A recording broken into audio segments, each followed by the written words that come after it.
right, we are live once again for Cam and Focus Weekly. I'm Cam of Cam and Focus. With me, as he typically is Mr. Andrew. How are you doing today? I'm doing good. How are you? I'm doing okay. It's been a bit of a busy weekend. We went to the Sarasota County Fair yesterday, and I don't know if you can tell, but I got a little bit of color. Farmer's tan. Yes. Yeah, I'm a little crispy, but not too bad. You were like, even "What's this though, big yellow thing in the sky?" and what sucks is I work in dermatology, so getting a sunburn is like the cardinal sin. That's funny. But going to work tomorrow, they go, "Wait a minute, something's not right here." Yeah, something tells me New you shouldn't classes? be here. Did you maybe start letting your facial hair grow out? Yeah, you're letting your hair grow out. Yeah, there you go. All right, so last week, if you missed the stream last week, we discussed the Emu War, which if you haven't seen it, it's over on the channel in the live tab. Check it out. Listen to it while you're driving or something. Lots of laughs there. That was a very fun conversation we had about that. Yes, it certainly was. But today we're changing pace a little bit here. We're jumping from that into my personal favorite horror film, The Babadook. Now, I had watched this movie a couple years after it came out. It came out in 2014, and I've watched it several times since, and it has definitely cemented its place as my favorite horror film. Now, Andrew, as I understand it, this was a first-time watch for you. What did you think? So yeah, I just finished the movie about 10 minutes ago, so it's still pretty fresh in my mind. It took a little bit for me to kind of get into it because I was trying to understand the style of the movie, what it was going for. I loved the opening part. I thought it gives you right away. Yes. And then the momentum kind of gets a little slow, and it's kind of getting you into it. And you fortunately have prepped me before to know that the Babadook would not be on screen a whole lot, because I think if I didn't know that going into it, I would be like, what's going on? But I loved it. The performance of the mom and the kid, Samuel. I mean, for a kid actor, I should even say for a kid actor, I mean, Samuel, whoever that kid is, did a heck of a good job with this role. He really did. There are parts where you do find him genuinely annoying. You're just like, kid, quiet. That's the point, though. That's the genius of it. Exactly. That's the point. Exactly. And the mom, I don't know exactly who she was, but especially towards the end.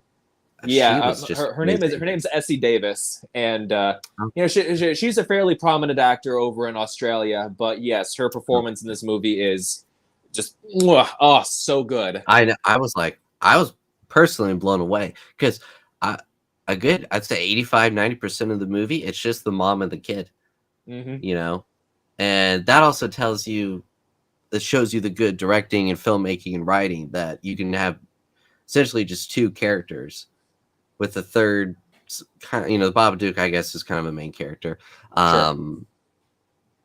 Just with that, it just blew me away. I'm still processing what I saw, but really good. I personally enjoyed it. Now, what you had mentioned before about the Babadook not really being on screen all that much. So, when the movie was released, it was marketed very heavily as a monster flick. So a lot of people went into it with the expectation that it was going to be, exactly that. So because that wasn't what they ended up getting, it didn't do too well at the box office. It doesn't really have glowing reviews. A lot of people I don't want to be that guy who says, well, you just don't get it. But in cases like that, they just don't get it. Exactly. Because even for me, I had to get used to the style of it, but by the end of it, I was just like, wow. You start to understand what it's going for and the point of the movie. Yes. Because here's the thing. I'm sure that you caught this as well. The Babadook isn't actually there. It's more meant as a metaphorical representation of unresolved grief, mental illness, insomnia, delusions, things of that nature. And there's a lot of hints dropped throughout the movie that Essie Davis's character, the mother, is the Babadook herself. But I'll get into that in a little bit. So whenever this monster isn't really on screen that much, a lot of people who saw the movie kind of felt cheated, and I get it. Don't get me wrong. I totally understand that because when it comes to film, you kind of rely on how it's marketed to determine whether or not you want to see it at all. No, that's a good point for sure, because I think if I didn't know that going into it, I would be a little confused. Like, the movie's called The Babadook, and he's not even in it. Like, what the heck? Right. But kind of what you said about the psychological side of it and the trauma and everything, once you realize that's the point of the movie, that's what they're going for, it makes complete sense. Yeah. And it took me a little bit getting into the movie to realize that. It wasn't until I'd say probably the second half of the movie when the mom started to get more physical with her anger and like lashing out at him that I started to realize, oh wait, maybe she's the Babadook, and she's doing stuff and not remembering or not realizing that she's doing it. You know? And like the shots of sorry. No, go ahead, please. Oh, I was gonna say, like, the shots of her like just falling asleep and then it's instantly morning and her son's there like, hey, it's 11 o'clock in the morning, and that's, I think, the part of like her going and doing something, not remembering it or not. I don't know, just it's very interesting, very cool to see. Yeah, and so on that topic, the director Jennifer Kent. Now that this is Jennifer Kent's feature film directorial debut. That's crazy. She had done I believe 2 short films prior, several years apart, but this was her first film.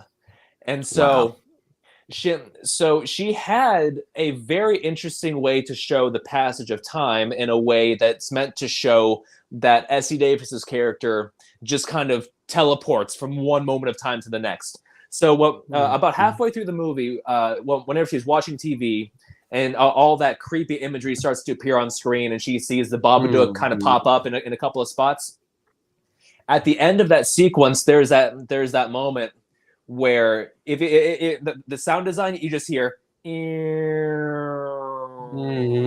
her face changes from one of being frightened to just like, holy crap, I'm scared of you now.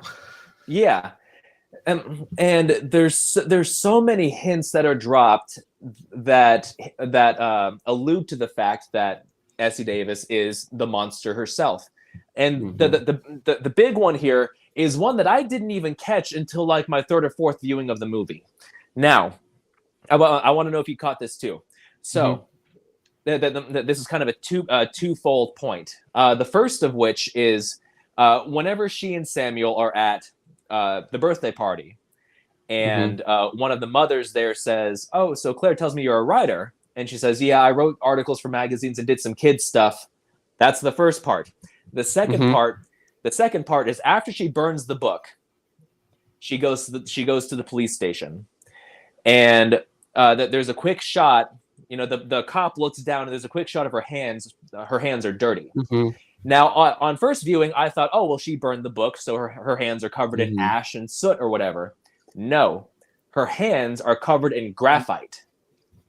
So that right there tells you she made the book.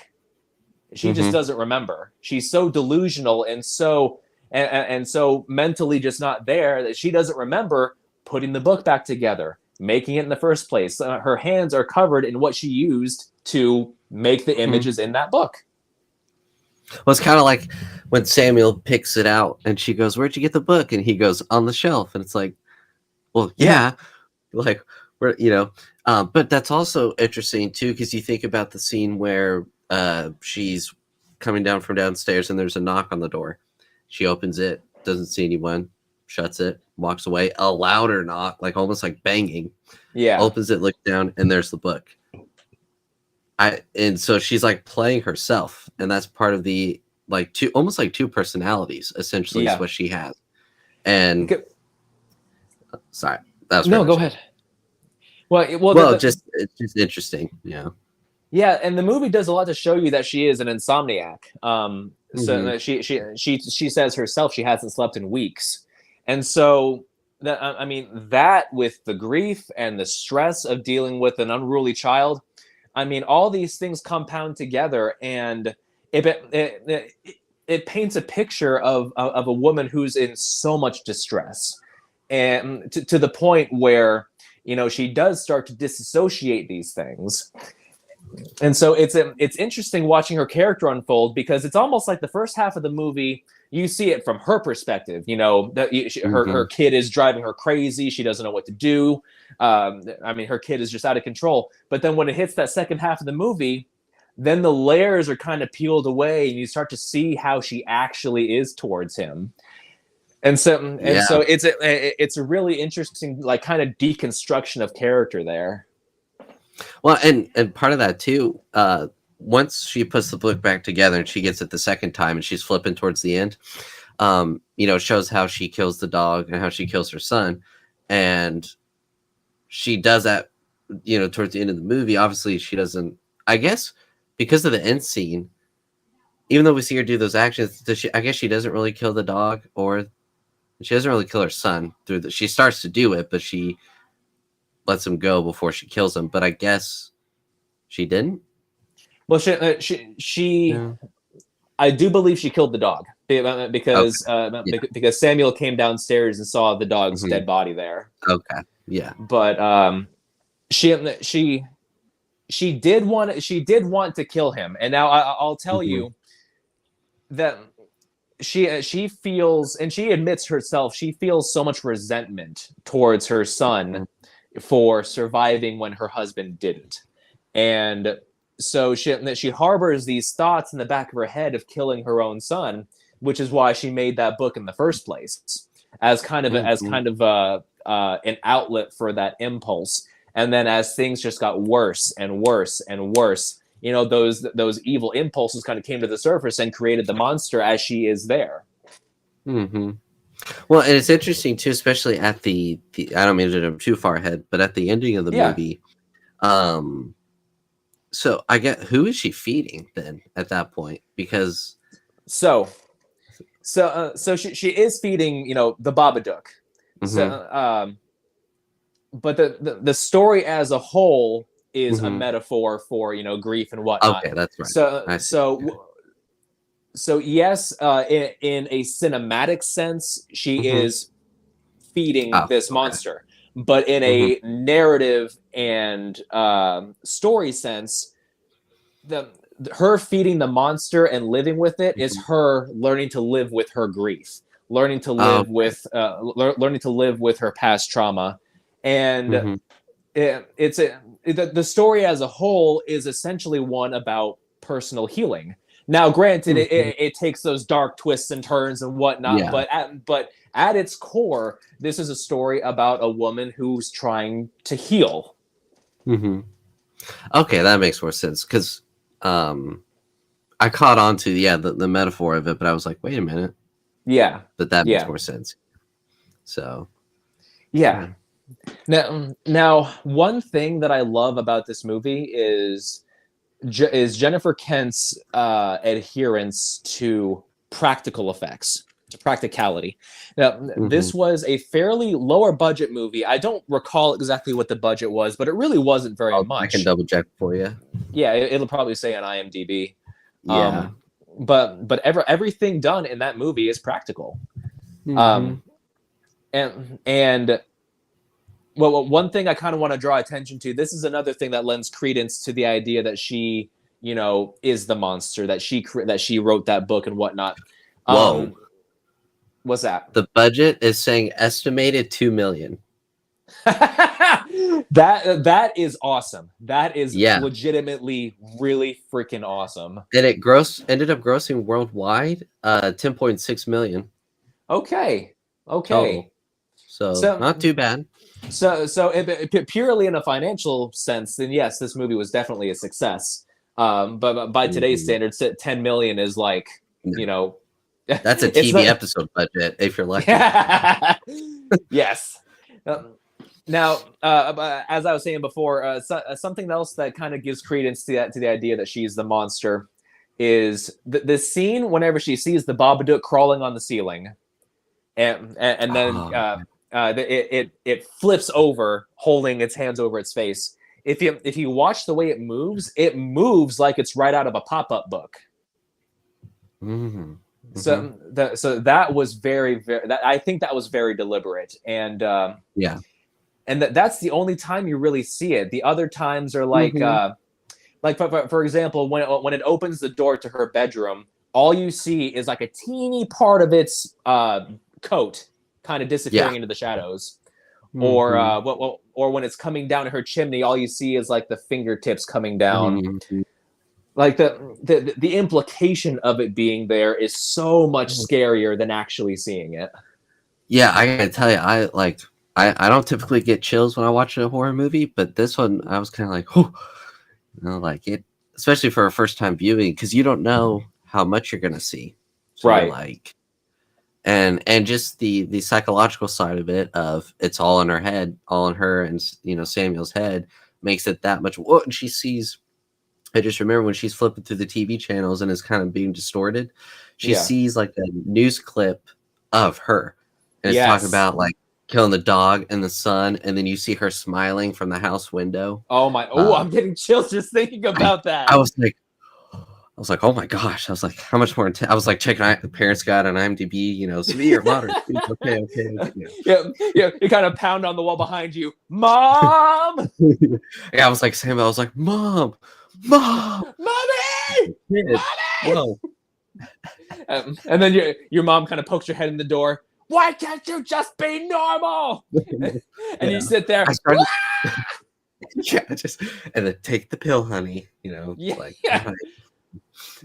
But then he has the self-awareness to not take the pill the last time she offers it. Yep. He just keeps it in his hand. So he said that it was making him sick, and or it was making him feel sick, and so with him telling her that one thing kind of leads to another, and then it leads him to kind of question why he's being given these pills. With how she's acting towards him, like she's acting sinister, or like when she picks him up and sits him down in the bathtub fully clothed. I know. I was like, what the heck? It's like, oh my God, she's going to drown him. She's going to put his head under the water. That's where I thought. Yeah, I genuinely thought that. I thought, oh, she's about to kill him. She's about to hold him under the water. So yeah, it's this movie is definitely a good representation of less is more when it comes to horror, because too many times or too often we see horror movies where the monster is just there. It's out in the open. We know exactly what it is and what it's doing. Like The Nun, for example. I don't know if you ever saw that, but I am not. No, you're really not missing much. But what about The Nun 2, The Nun 3, spin off The Priest?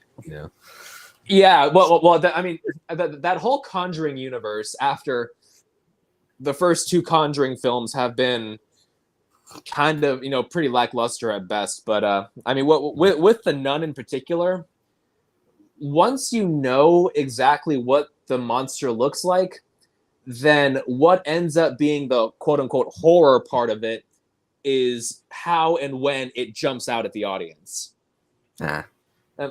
So and then in contrast, when you have a movie like this where everything about what's going on is pretty much unknown, when you don't know what's going to happen, it makes what happens that much scarier, because how could you have possibly anticipated it? Exactly. And when he shows up, it's like, there were some nights where like she does get sleep, and then there's others where he does show up, and it's like, you don't know, could he even show up outside of the house? And he does in a way. When she's driving, she crashes her car. Yeah, it's because she had that. It's like he was on the roof or something. Yeah, she thought it was on the roof. She saw like its hand in her rearview mirror. But like the roaches. You know how like there were the roaches in the kitchen and then on her, but they weren't there. I'm actually very glad that you brought that up. So whenever someone is very sleep deprived, you start to hallucinate. I mean, it just happens naturally. And so one of the most common hallucinations that people who are very, very sleep deprived have is of spiders or insects, like crawling in their shoes or something like that. So the roaches were just a hallucination from her sleep deprived brain. You know, she thought that they were crawling out from behind the refrigerator from that hole in the wall, but when she looked back again, the hole in the wall was gone. So that was just an insomnia induced hallucination. And that's what you can chalk up a lot of what happens to. Like for example, the scene where I forget exactly what happened that precluded the scene, but when all the lights are off, she's downstairs and she sees the Babadook slowly like sliding forward from her back door. That was probably an insomnia induced hallucination. Yeah, that was. Oh, it was also she's cleaning the dishes because she sees like all her dishes are basically dirty because she hasn't been keeping up with it. Yeah. Her neighbor, Mrs. Roach, she sees the Babadook while she's watching TV. Well, she sees it, looks away, looks back, and he's gone. Yeah. I think that was probably another hallucination there. Yeah. Or in the police station where she looks behind the cop and she thinks she sees it like leaning against the wall. And she's like, forget the case, Yeah. Get out of here. And the sound design for when he's on screen is very insect oriented.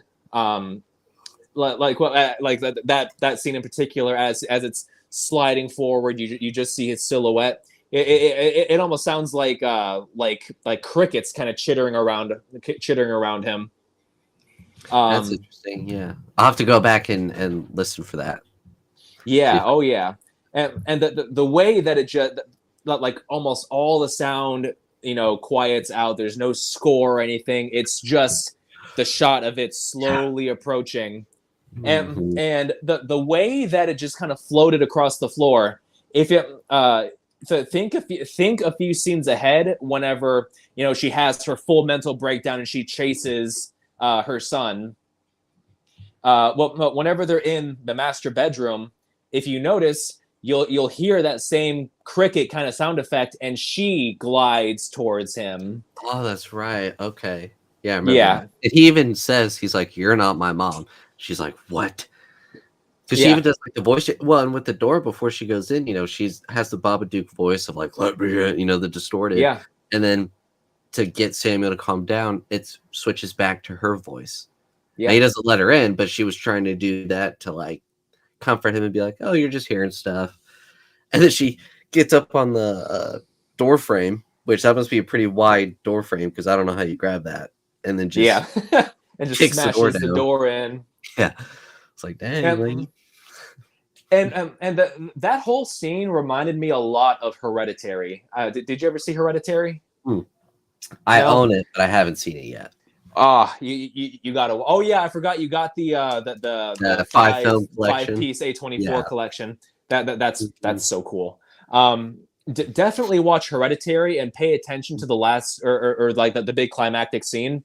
I think you'll find a lot of similarities. And now obviously I don't know what's going through the filmmakers' heads. I don't know a lot of where they draw their inspiration from, but I'm willing to bet that Ari Aster saw the Babadook and was like, okay, what if I did that, but just louder?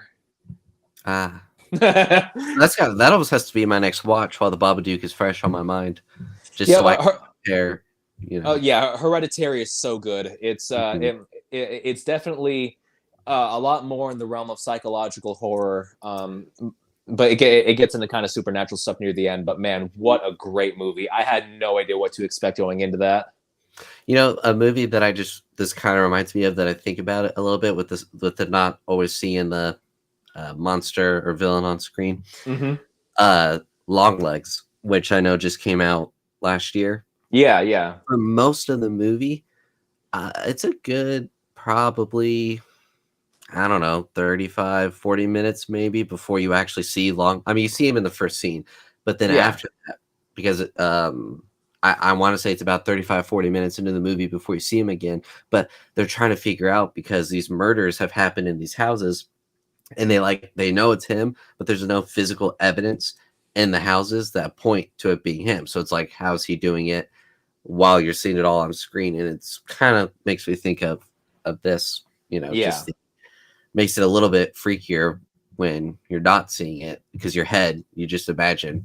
Yeah, that's exactly the thing. I mean, well, when it comes to horror, there is nothing scarier than what the human imagination can conjure up. Mm-hmm. So, and that's part of the reason why I'm not really into slasher films, because, I mean, yeah, it sucks to get chased through a cornfield, and it sucks to get murdered and whatnot. Yeah. But you see it coming. Yeah, when you see it happen clear as day on screen, I feel like it kind of takes a lot of the scare factor away. When you see someone being murdered in a slasher movie, what you're anticipating isn't the horror; it's the kill itself. It's the gore. It's how far they decide to take it. And so in that vein, I just don't find slasher movies scary at all. I like that, like Friday the 13th, Halloween, Terrifier. I don't find them scary. I mean, they're gruesome, sure, but I'm kind of playing semantics here, because it's just a different part of horror. I know the horror is not just one thing. It's very many things, but slasher is just not my thing. I honestly, I kind of agree with you. I feel like I get more invested in this kind of horror. Like, I mean, I was like, my heart was pumping towards the end, because I'm like, what's going to happen? I could not predict. Like, I didn't know. But versus like a slasher, if it's just you running through a cornfield with the villain behind you, it's like, okay, I see. Or running with a gun and not shooting at you, but shooting up. It's like, all right, let's see where this is going, Daddy? Yeah, mummy? Oh, yeah, when he stabbed her with the knife, I was like, dang, Samuel. And then he had like all his traps ready to go. I was like, this kid is impressive for a 6-year-old or 7-year-old. It was sorry, I have a stutter. I can't help that. At first, whenever you see he's in the basement and he's kind of practicing his routine, I guess. There's that one shot that kind of lingers of him pulling the rope, and the thread across the stairs comes taut. And you're just like, oh yeah, that's gonna come into effect later. That's Chekhov's tripwire right there. Exactly, and the mom won't see it at all. Yeah, because you're not. Yeah. Oh, what does that wire do? Oh well. Yeah. Now, there's so much about this movie that kind of flies under the radar. That the more you watch it, the more you'll catch it. It's definitely one of those. As far as hinting at what's really going on, hinting at how the mother feels about her son. I mean, obviously you can watch this movie and say, oh yeah, well she resents him for surviving and whatnot. But I mean the spectrum of human emotion is so vast, and I had so much fun like reading between the lines of the dialogue, reading into her facial expressions, reading into how she looked at her son, how she spoke to her son. That it like in my head, I was deconstructing the character on my own, and I found myself speculating about if this were a real person, what's really going on in their head. Yeah. Well, and one of the hardest things to do in acting is pulling off emotion that looks real. Yeah. And she did that in this movie, especially at the scene towards the end where she is like the Babadook full on, and she's just, I just want to bash your head against a brick wall until it, your brains fall out or whatever. Yeah. I mean, you could feel that emotion there.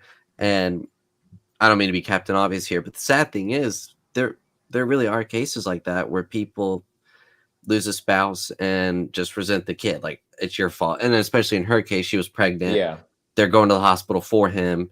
She's all just like, it's your fault, when it's like kid wasn't even born. Like, I mean, Yeah.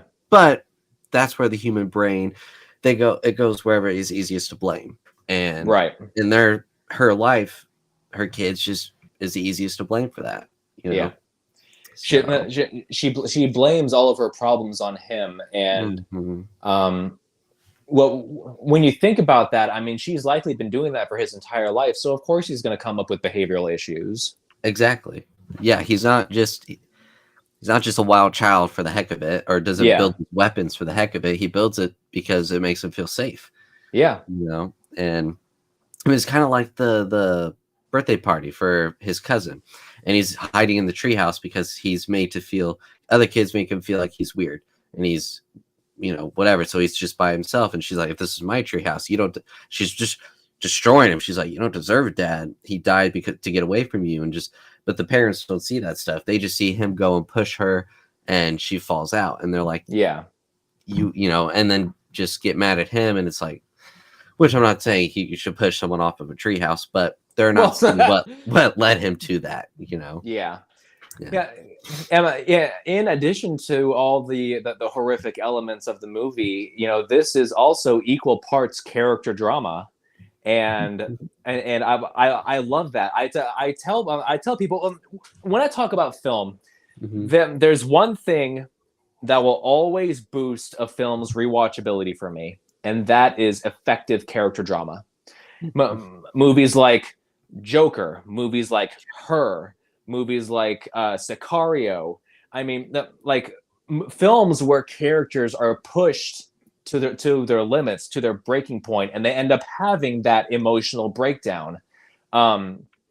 It doesn't just boost the overall drama of the film, but it also makes you connect with the characters. I don't want to watch a movie and just see someone stone face their way through the entire thing. Yeah. I mean, there's a place for that, sure. Right. But I mean, so have you seen The Martian with Matt Damon? Yeah, I love that movie. It's a fantastic movie. I've read the book too. Book is great, by the way. But book is fantastic. Andy Weir, one of my favorite authors. But when you watch The Martian, Matt Damon plays the character with a lot of levity. He's fairly happy-go-lucky, and there isn't a whole lot that phases him. But whenever there's that malfunction in his airlock, and the airlock explodes, and all of his crops die and everything, he has that moment where he's sitting in the rover, and then just out of nowhere he starts pounding on the ceiling, screaming. I'm like, yes, emotional breakdown. That is a human moment right there. I mean, he literally, he put in all that work just to survive, and then like that. And he's like, he's either like, I got to start all over, and it might not even be successful because my airlock is destroyed. Yeah. But like lesser actors would have taken that moment and just been like staring off into the distance, stone face, maybe one tear rolls down their cheek. It's like you have to allow your character to react, not just to the moment. More real too. Yeah. To react not just to the moment, but to everything that led up to that moment. You have to think, what's going through this character's head now, what was going, as opposed to what was going through it then. There's so much that can lead up to an emotional breakdown, and when it hits, it's typically effective, unless you're, unless you're someone like Tommy Wiseau, and you're like, everybody betray me. I'm fed up with this world. Have you seen The Room? No, I haven't. That's your impression was pretty funny, so I was like, all right. Yeah, that movie is meme gold. Well, now I know we're reviewing it because of that. Oh my god, it's written, directed, produced by, and stars Tommy Wiseau, and gosh, he is probably one of the worst actors I've ever seen. And now, mind you, I've seen plenty of lower budget movies, but this was definitely a passion project for him. This was a story he wanted to tell. 24% on Rotten Tomatoes. I feel like that's a little too high, just from what I'm seeing. And see, a lot of that comes from people who praise it ironically. Yeah. See, at first I thought you were asking about the A24 movie, but it's just called Room with Right. But yeah, The Room. Yikes. Yeah, if you ever get the chance, watch it. I mean, it's not long. It's like an hour and 20 minutes or something, but It's good. If it's like the Emu War, it's going to feel like it's 3 hours. oh god, it does feel like it's 3 hours. Let's go get something to eat, huh? There's just a microwave in the 30s out. We don't even have that technology nowadays. It got lost in the Emu War. That's what happened. Jeez. Look at me. I'm Emu Boy. I'm a little pussy. Oh. Somehow the Emu War returned. Oh god. How did we start talking about the Emu War again? It's there. Yeah. It's another low budget indie film, so yeah.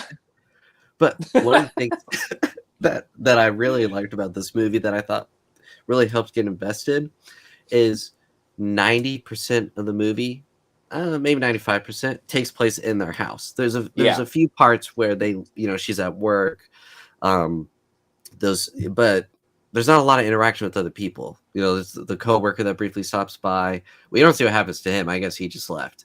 And then those two people from the child services or whatever. Child services.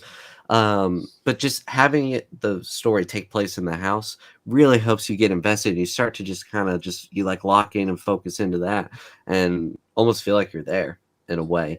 Exactly. But to be able to write a movie and direct it like that is just like, yes. And hats off to her for her first movie, feature-length movie. Like, oh, holy absolutely. Cow. You would have thought she was an experienced director. I mean, she wasn't, but I mean, feature-length. Yeah, and she's done several films since then. Her most known is a movie called Nightingale, which depending on how sensitive you are to very brutal, I'll just leave it at that, subject matter. I've seen some pretty brutal stuff in my time. Yeah. So. It's a great movie, don't get me wrong. It's just very hard to watch sometimes. And, what was it called again? Nightingale. Yep. Okay. Oh, yeah. Yikes. Mom, Cam suggested a scary movie. Well, that one's not a scary movie. That one's more a brutal like, movie. Oh, okay. I've heard of this. Yeah, it's fantastic. It's just really hard to watch. Mm-hmm. I might have to give this a look or watch. I mean. Yeah, and it's based off of a book. Okay. Yes, it is. And yeah, you're right. I mean, for a feature length debut, very impressive talent on display with her. And not just behind the camera, but she also wrote this as well. And wow, yeah. Well, I don't understand how I haven't heard of her before. I know it's more low budget stuff, but I would have feel like I know you said before reasons for why maybe this movie didn't catch on, but it's like people give it a chance. Like, come on. Yeah, I mean, all things considered, she is still technically like an indie director. So a lot of her stuff isn't going to make it, to big screens outside of like film festivals and stuff like that. Which I mean, even still, to have your movie shown at a film festival, that's no small feat. Yeah, yeah, for sure. Yeah, I'm definitely gonna have to check out her other movies now because I'm like, if this was your first movie, it's only only up from here. So hopefully, because I mean, like the Russos, for example, they're the bright and shining stars of the MCU, but then their movies outside of that, it's just like, what the hell are you guys doing? Who are you? What did you do with the Russo brothers? Yeah, is this Mission Impossible 3? Take off the masks, or Zack Snyder. I mean, when he's directing someone else's writing, it's great. Like Watchmen, 300, Zack Snyder's Justice League. I mean that's great stuff. But then outside of that, when he directs his own writing, You get movies like Rebel Moon, like Army of the Dead. Whoa. I was gonna say the Army of the Dead sort of prequel sequel movie, Army of Thieves. That one's pretty good. I don't know if he wrote it, but I didn't see that one. So the German guy that can get into the safes, he can crack safes in Army of the Dead. He got a prequel movie that came out like the same year. That one was pretty good. I actually preferred that over Army of the Dead a little bit. Yeah. But Rebel Moon was already long. The director's cut that's like even longer. It's like, oof. I still haven't seen the director's cuts. Actually, I've seen the main cuts, but yeah, Rebel Moon. Now I was super excited for that when it came out because I was fresh off of Zack Snyder's Justice League, and so I was like, oh shit, this is going to be like Zack Snyder's Star Wars. Let's do it. Yeah, it literally had like every single sci-fi thing that I love was supposed to be in this movie, and it did not work. And the main problem for that was, well, first of all, it was way too derivative. I understand, whenever one thing inspires or influences another, but Rebel Moon is literally Seven Samurai in space. Basically. Yeah. And the big difference is with Seven Samurai, directed by Akira Kurosawa. You had time with the characters to have them become characters. They interacted with each other. They had their own personal drama. Then they were able to build off of each other. Whereas in Rebel Moon, the characters were literally nothing but chapter markers. And there was also, it was like Eternals. There was like a ton of characters that all had these storylines going on. It's like, it's too much to, follow. Oh, well, there was Dave. Oh no, the Babadook's behind me. Oh shit! That was just in your head.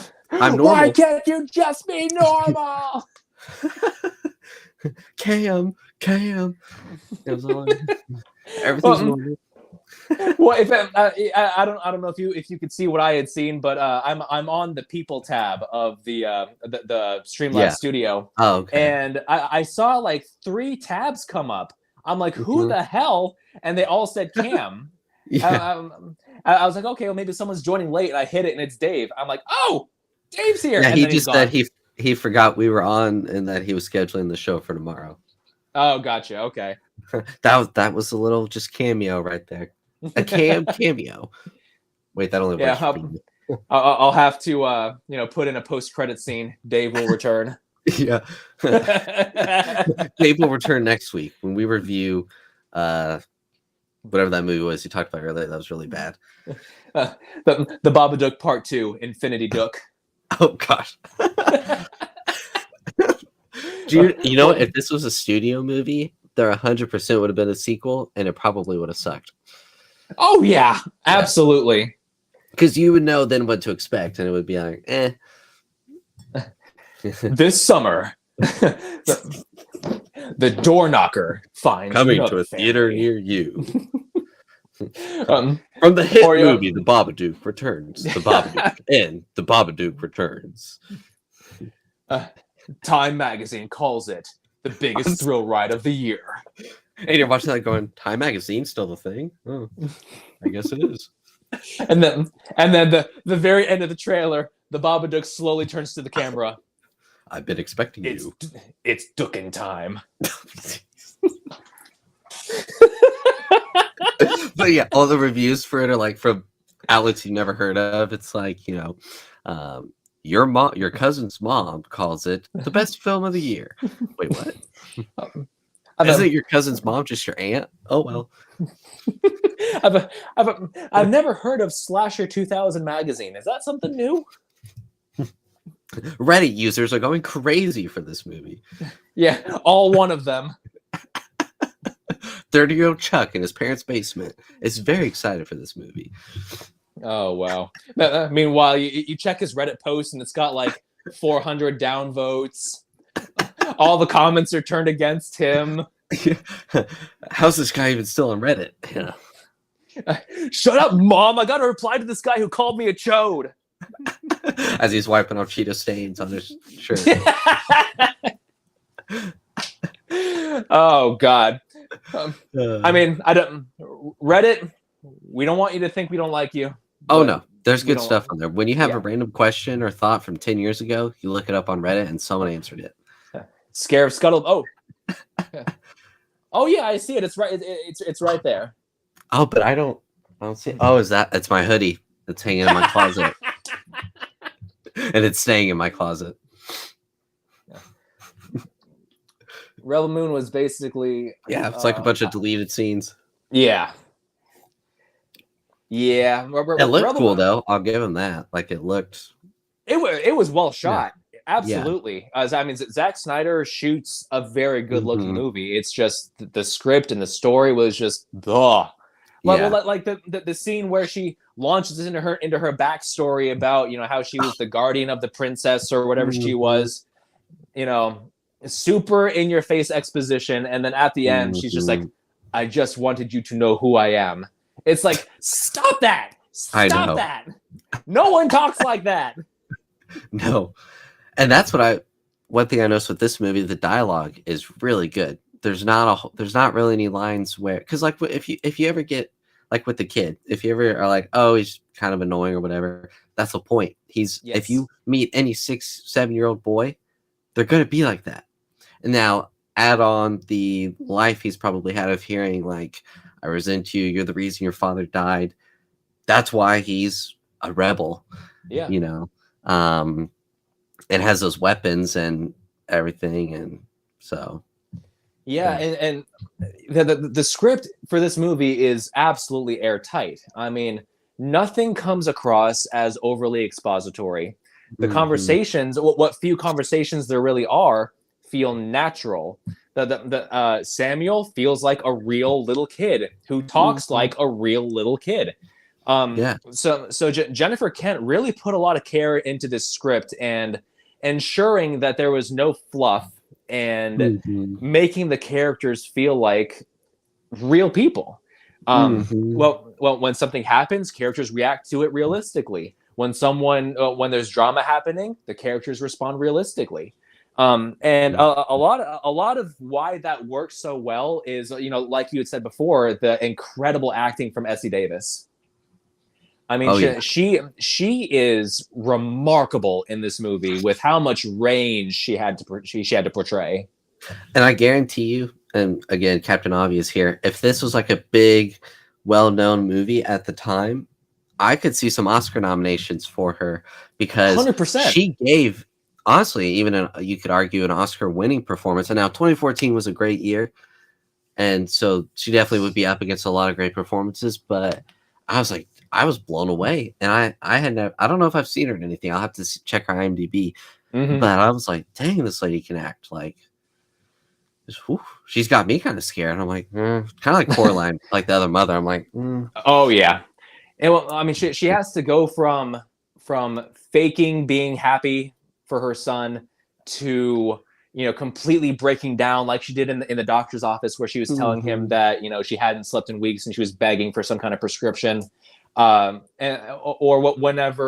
the mothers are talking about the strife that they're experiencing, where they say that they miss going to the gym one day, and just that flip of the switch, like you could see it on her face, like the complete shift in mood, and it's like her delivery for the rest of that scene was impeccable. Like you could feel the contempt in her voice, and that was an example of the emotion I was talking about earlier. Because sometimes when it takes a really good actor to have a scene where you're crying and you genuinely feel like they're crying, like they are in the feels, and she portrayed that.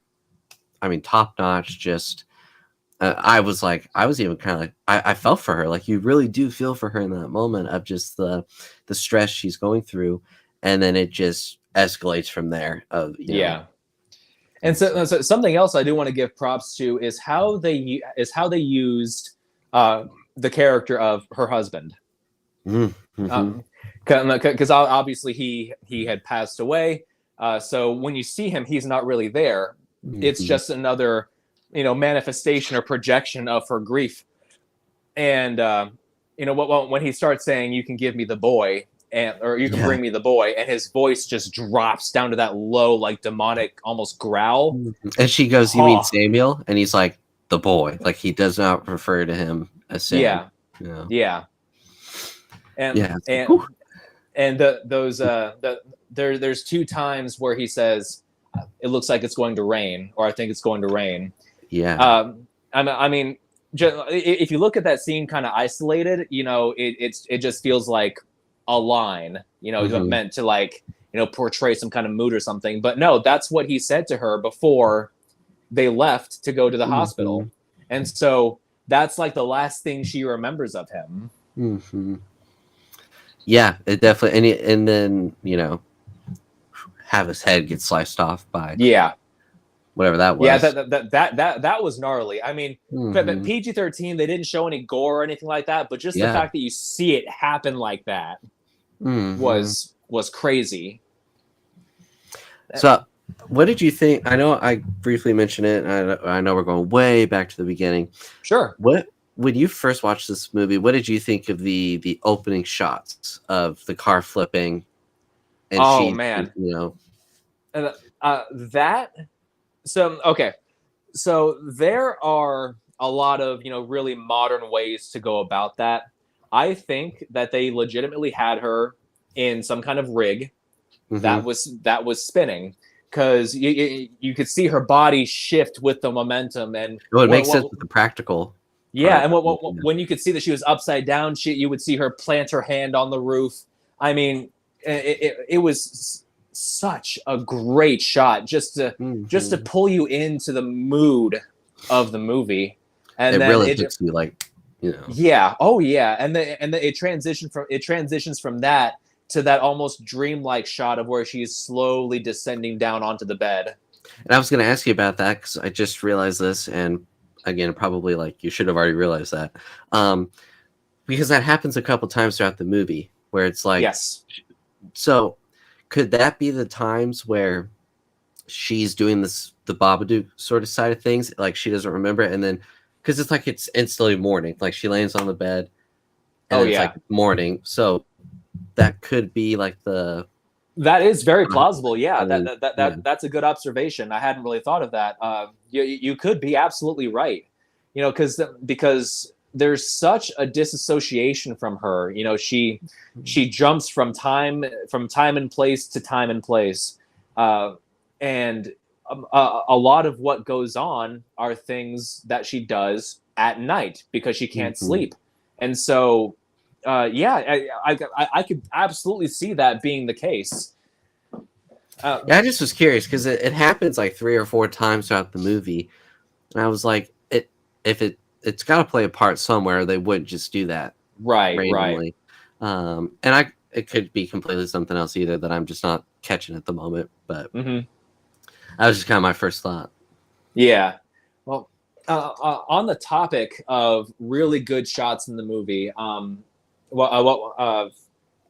completely. There were 2 that I was thinking of, and I'm completely spacing on the second one. I'll probably think of it here in a minute. But oh yes, I just remembered. Never mind, I just remembered. Okay, so obviously the shot where we see the Babadook sliding towards her from the back door. It's just his silhouette, and then when it reaches her, his fingers kind of go like that, and you hear that sound effect. That's one of my favorite shots in the movie. But my absolute favorite one is towards the end, whenever she, the Babadook is kind of like appearing out from the shadows, and she's screaming at it to leave her alone. So the big wings kind of retreat, and then we see almost like a scarecrow coming in, and then it stops, and then the clothes just deflate and it falls to the ground. But like that's. I don't know what it is about that shot and how seamlessly they put the full clothes into the empty clothes.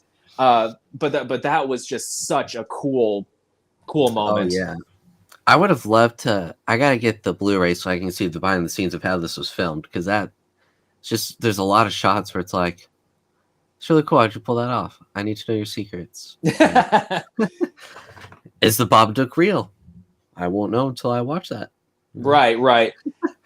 Yeah, I have the Blu-ray, and I haven't even gone into the special features or anything yet, because every time I pop it in, all I want to do is watch the movie.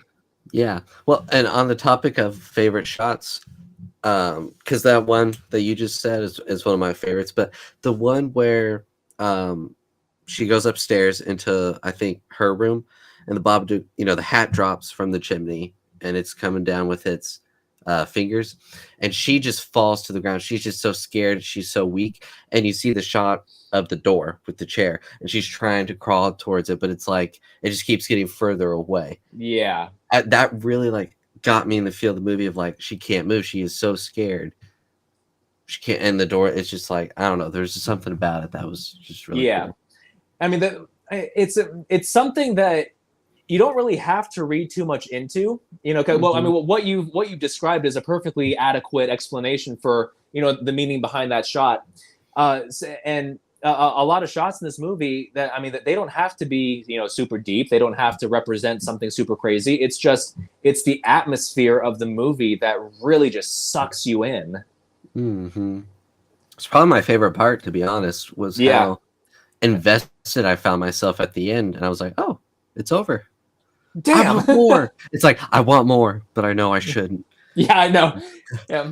Hopefully it doesn't get picked up by Warner Brothers or something, because then we're going to get, Babadook Part 2, Babadook the prequel, and Babadook Rising, and Babadook the game, Babadook like Babadook the TV show on Peacock, streaming service that everyone has.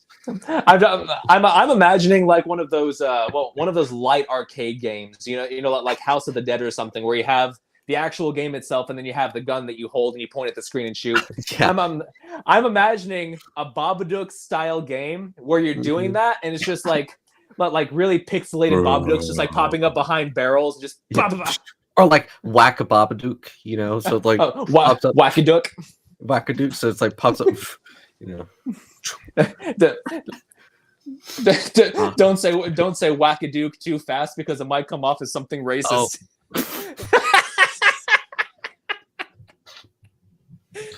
We do not. No. Yeah. If one guy turn around, what did you call me? But just think of the merchandise opportunity. Yeah. Oh my God, that would I would love some Babadook merchandise. Do you like one of those printings on like an oversized shirt of a Babadook rap album, where it's just the Babadook leaning against the wall, like flaunting a huge chain with like with a muscle car with like 32-inch rims behind him or something. Oh my gosh, Babadook the plushie for your kids. Okay, I really hope they have that, because I will look for one now. Now, fun fact, actually, you can't really find this anymore. But back when the Blu-ray first released and that they were doing a special edition run, you could actually buy the special edition with a Babadook book. Oh wow! Like the actual pop-up book. I shocked for two things, because as soon as you said that, that's cool. There is a Babadook like plushie stuffed animal. Yes, I want it. Oh, I was like, what the heck? I was like, there's just gonna be like no results.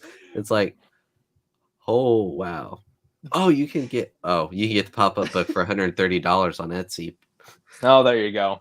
But the Babadook plushie art doll is only, I'll just send it to you. But that's so funny. Like, could you imagine giving that to like your 4-year-old kid? It's like, look what I got for you, and the kid's just like, ah! Oh my gosh. Now I know what I have for Halloween this year. Oh yeah. But you won't ever see me. That's the trick. No, I'll think I'll see you. Right. But it'll just turn out to be like the coat that I hung on my wall or something. Or and then I'll do a like, double take. It's car like, dealership things. Wait a minute, I don't have a coat. Yeah, I'm in Florida. Wow. So, we're closing in on an hour here. Andrew, any closing or final thoughts about this movie? Yeah, I'll just say I didn't really have like I'd heard of it before through you and Cody, but I didn't know any. I never watched the trailer. I knew nothing about it other than what you told me about Babadook not really being a whole lot in it. But I love this movie. I'm definitely gonna be watching this again often. Um, and yeah, if you haven't seen it, go check it out. Definitely worth your time. It's only an hour and a half, so it's not you get it part of your afternoon. Like it's not a huge investment, and you'll be very pleasantly pleased and Yes, surprised. absolutely agree with you. I mean, I rewatched it today. I rewatched it a few hours ago, and like every time I see it, it just re-cements its place as my all-time favorite horror film. I mean, like Jennifer Kent did so much with so little, and Mhm. I mean, her writing and direction just absolutely shine in this movie. And Essie Davis, fantastic actor. I forget the name of the kid who played Samuel, but fantastic actor with him as well. I mean, there is not one single thing about this movie that I can point out Noah as a Wiseman. legitimate problem that I have with it. Yeah, Noah Wiseman is the name of the kid. Okay. And he hasn't really done anything since this movie, which is a Yeah, little bit surprising to me. But I mean, hey, I I mean, know. I was if acting's not for him, it's not for him. You know, I mean, yeah. more power to him. But I am glad that he gave us what he gave us. Well, and one thing I just thought of, if the budget according to IMDb is true, if it really was just 2 million, then none of the actors, like especially Essie Davis, that she did not act in this movie for the money Oh yeah, because she definitely absolutely. did. I mean, she got probably what a decent amount, but not like 10 million or something No, to no, act in it. But um, the performance she gave definitely deserves something up there. But yeah. um, You yeah, can it's just so amazing that they made it for that little. Like, you can definitely tell whenever an actor is in a project just for the money. Kieran Hines. I don't know if you know who he is, but yeah, yeah, he's a very well known actor. But almost everything he's in, I feel like he's signed the contract because he had a house to pay off or something. yeah, looking for a paycheck. Yeah, Well, it's like Timothy Chalamet said this quote late last year when he was doing press for Complete Unknown. He said with acting, he said, um, if you genuinely care about the role that you're acting in, nothing else, just playing that character, he said it's a tough job, but the end product always makes it worth it. But he said if you have like a cushy TV show job and you don't really care, whatever, it's fun. But he was like, putting in the work and caring about the yeah, project, then the people that watch the movie are going to appreciate it even more because they see the work and the effort you put into it. And you see that with S.C. Davis in this movie. yeah. Well, And all the acting. he's absolutely right. I mean Mhm. to Tim Chalamet. I mean he's a very articulate and very well spoken Mhm. guy. And he's absolutely right. He's right on the money there. Whenever an actor feels passionate about what they're doing, that will always shine through on screen. You could Mhm. have you could have the worst director imaginable behind the camera, but the performance would still be good. Excuse me. Oh yeah, like Austin. Not to get too far off, but like Austin Butler and Elvis. Sure, the movie's a little long at some Yeah, time, but dude, I mean, the commitment to that role, he three brought it. years, like three Absolutely. years learning for that role, just you see it. Even do part two. I'll throw that out there. I mean, he's freaking Fade amazing in Routher. that movie. Yes. You know, so yeah, those are just a few small examples of when you see it, it just makes you appreciate the project even more. Yeah. Um, It so, really does. All right. Well, I think that about does it for this episode of Cam and Focus Weekly. Thank you everybody who tuned in, and thank you for those who participated in the chat. And Andrew, thank you especially for joining me with this. yeah, Uh, had a great I'm time. I'm so glad. I like truly it brings me so much joy that I was able to introduce someone to this movie and have it be one that they ended up loving. Oh yeah, It's it's a very special feeling. the Padawan has become the master. Oh wait, I have to recommend you a movie you haven't seen yet for you to like it. Then that's yeah. Oh, I got my little yeah. break. Yeah, but and then what? Watch, you're gonna go into work tomorrow or something and be like, hey, buddy, you ever seen the Emu War? I did recommend that to someone actually. So have I. So they're gonna be like, "Do you hate me?" It's like, I thought it was good. What part didn't you like? That's what I want to know. Well, let me see. From 0 minutes and 0 seconds to 1 hour and 12 minutes, I hated all of that. Oh my gosh. I can't believe I actually sat through that whole damn thing. I would, yeah. If it weren't for this show and I was just watching it on my own, I would not have finished it. I love film, but even I have limits. Well, yeah, me too. All right. Oof. Well, that does it for tonight. Andrew, any shameless plugs before we disconnect here? Yeah, so tomorrow night over on the Feast of Fandoms YouTube channel, David, Debbie, and I will be going live for MCU Mondays. It'll be Daredevil Born Again episode 4. Nice. Thursday on the Cantina Happy Hour, Cam, David, Debbie, and I will be discussing. Do we know yet? I don't think we know yet what we're discussing. I'm not sure yet. Yeah. I know that Dave has been having some. He had a bit of a family issue. Our thoughts are with him. It's definitely a very difficult time for him. If any of you have him added on Facebook, or if you're part of any of our groups, stop by and show him some love. Definitely. As of right now, I don't know if it's been determined what we're talking about for the Cantina Happy Hour, but okay. You know. Yeah, I don't remember seeing anything. But if we have a show Thursday, we'll figure something out, Yeah. And then I'll be back here next Sunday on Came of Focus for the cinematic excellence that we will be discussing next week. Whatever that may be. I'll have to go through the list to figure it out, because what we've for the last few weeks we've been kind of flying by the seat of our pants. we come up with, we just think of a random movie halfway through the show and go, there you go. Yeah. Which half has been good and half has been bad. Raise your hand if you want to rewatch Gods of Egypt. Oh, how about on the 1 year anniversary? How about we'll do that?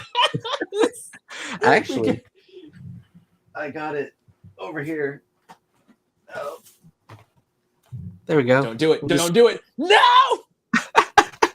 See, guys, it's Cam's kryptonite. If you show the Blu-ray, it's his Babadook. Well, it's like the portrait of Dorian Gray. If I look at it, I die. All right. Well, yes. We will determine what movie to do next. We have a whole big list of movies that we can pull from. I'll probably make the announcement on my Facebook page in the next day or so.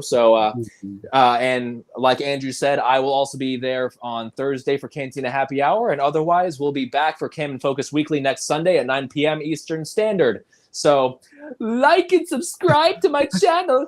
Oh, I do have one more shameless plug to say. Yes. So last night, was that last night? Friday night, I think. Friday night. Oh my God. Why did I think it was last night? What is wrong with me?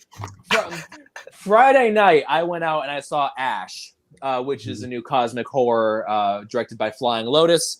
Indie film, low budget, contained, and I loved it. I know a lot of people didn't really like it. It is what it is, but I uploaded a first impressions out the theater video on my channel. So if you haven't seen that yet, it's there. Stop by. Completely spoiler free, so if you haven't seen the movie, you're not going to be in danger of having anything spoiled for you with my video. And please, yeah, right. But please support this movie. Tell Hollywood that we want more of this. We need more original films. Yeah, because that's the thing too. Not to go on a long rant, this could be a whole episode. People complain about there not being any original movies, and then when there is, they don't go and support them, or they don't hear about them. Or they either don't hear about them, or they think, oh, this will be streaming in 2 weeks, and then it does horrible. So then Hollywood goes, oh, that did not do well profit-wise. Oh, here's a big IP. We'll just do another sequel. Yeah, exactly. So, but the MCU is its own beast. Star Right. Wars is its own beast. We give us more original films that we've Mhm. never seen before, that have no connection to anything. Yeah. Give these indie directors the free reign to make what they want to make, like Monkey Man with Dev Patel. You know, I still need Well, to see that actually, but I've heard it's what good.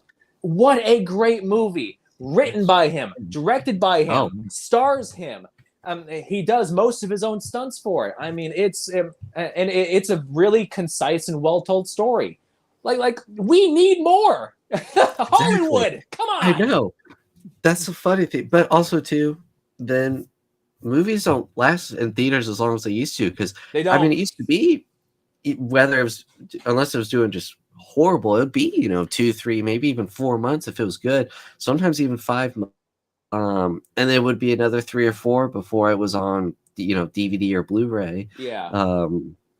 Now it's like Mickey 17, 18 days after its original opening It's day. already going to streaming. Yeah.